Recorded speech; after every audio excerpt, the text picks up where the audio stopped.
Oi, você já deve ter escutado que a roupa do Papai Noel é vermelha por causa da Coca-Cola. Mas você sabe responder se isso é verdade ou mentira? É mentira! Esse boato é tão forte que a própria The Coca-Cola Company possui um link no seu site falando sobre a relação do Papai Noel e a empresa. E de onde veio a inspiração para o Papai Noel? A história do Papai Noel começa com São Nicolas, um monge nascido por volta de 280 d.C., em Patara, perto de Mira, onde hoje é a Turquia. São Nicolas é conhecido como padroeiro de vários grupos, como das crianças, dos pobres, das prostitutas e dos marinheiros. Talvez sua história mais contada seja a do dote dado a 3 irmãs pobres para que elas pudessem se casar ao invés de serem vendidas como escravas ou prostitutas por seu pai. Para evitar que isso acontecesse, São Nicolas jogou 3 sacos de moedas de ouro pela chaminé da casa da família e os sacos caíram em cima das meias das moças que estavam lá para secar na lareira. Por essa e outras histórias, São Nicolas ficou conhecido por sua piedade e gentileza e foi o santo mais popular da Europa na época da Renascença, e sua popularidade continuou forte, especialmente na Holanda, mesmo após a Reforma Protestante, época em que a veneração aos santos foi desencorajada. São Nicolas costuma ser retratado como um bispo barbudo vestindo túnicas clericais. Salvo pela barba branca, sua imagem não lembra do Papai Noel tal como conhecemos hoje. Papai Noel foi criado a partir da mistura de várias lendas e tradições de culturas diferentes. Uma delas é Odin, governante de Asgard, um deus conhecido entre as tribos germânicas. Odin costumava ser descrito liderando um grupo de caça pelos céus, montado em seu cavalo de 8 pernas, Sleipnir.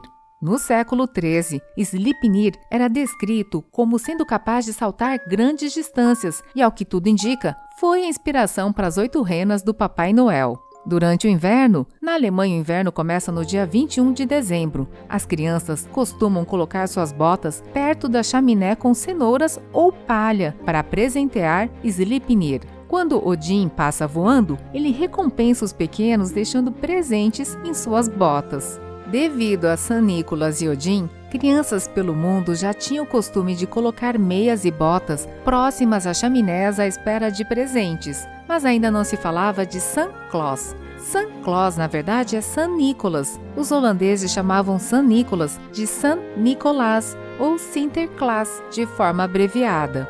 A figura de São Claus chegou na América quando os colonizadores holandeses chegaram a Nova Amsterdã, hoje a ilha de Manhattan, em Nova York, e junto o costume de deixar meias ou sapatos para São Claus deixar presentes. No século XIX, sem internet e as redes sociais, um dos meios de espalhar uma informação era através da publicação de livros e artigos em jornais e revistas, e foi dessa forma que São Claus começou a se popularizar pela América. Em 1809, Washington Irving publicou o livro de ficção satírica Knickerbocker's History of New York, a história de Nova York contada por um nova-iorquino, que fazia várias referências a São Nicolas, mas não como santo, mas um elfo holandês burguês que fumava cachimbo de argila e descia das chaminés para trazer presentes. Em 1822, o teólogo Clement Clarke Moore, aproveitando parte das ideias de Washington Irving, escreveu o poema A Visit from St. Nicholas, uma visita de São Nicolau, para suas filhas, que foi publicado no jornal New York Sentinel, e foi aí que São Claus começou a se popularizar na América de fato, pois o poema fala da chegada do elfo alegre e velho, cheio de presentes em seu trenó, puxado por suas 8 renas na véspera de Natal e não no dia de Natal. Uma diferença importante, pois o dia do Natal era um feriado católico e, pela associação religiosa, alguns protestantes não aceitavam São Claus. Sem associação à data religiosa, o Natal com Papai Noel foi adotado de forma ampla pelos nova-iorquinos. Se você tem dúvidas de que Papai Noel já era uma imagem forte no século XIX, há registros de que em 1841, um modelo vestido de Papai Noel em uma loja da Filadélfia arrastou milhares de crianças para a loja só para verem de perto o bom velhinho. No poema de Clement Clarke Moore, Papai Noel é descrito como coberto de pele dos pés à cabeça. Nada é dito sobre a cor da pele ou das vestimentas do Papai Noel.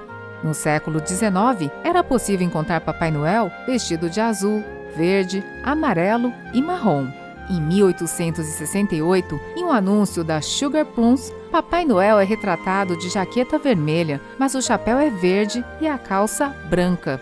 A roupa vermelha do Papai Noel começou a ganhar popularidade com o cartunista Thomas Nast, que desenhou o Bom Velhinho por mais de 30 anos para Harper's Weekly. No começo, em 1862, Noel era uma pequena figura parecida com um duende e, com o passar dos anos, foi evoluindo até chegar à imagem que conhecemos hoje. A The Coca-Cola Company só começou a usar Papai Noel nas campanhas de Natal por volta de 1920, mas nessa época, a cor vermelha já tinha sido adotada. Mas não podemos negar que as campanhas de Natal da Coca-Cola ajudaram a consolidar a imagem do Papai Noel, pois foi a partir da Coca-Cola que Papai Noel passou a ser desenhado a partir de um modelo humano e também pelo fato dos anúncios não focarem no produto em si, mas na experiência do Natal, evocando elementos como união, comunhão, família, felicidade. E isso por 100 anos. Então várias gerações, em vários países, com certeza viu algum anúncio ou propaganda de Natal da Coca-Cola, o que ajuda a fortalecer boatos do tipo: a Coca-Cola criou o Natal, a Coca-Cola criou Papai Noel e por isso ele veste vermelho, e isso no mundo inteiro. Se curtiu o vídeo, deixa o seu like e aproveitando que o ano está chegando ao fim, inscreva-se no canal para ver mais vídeos como esse no próximo ano. Um Feliz Natal para você e toda a sua família!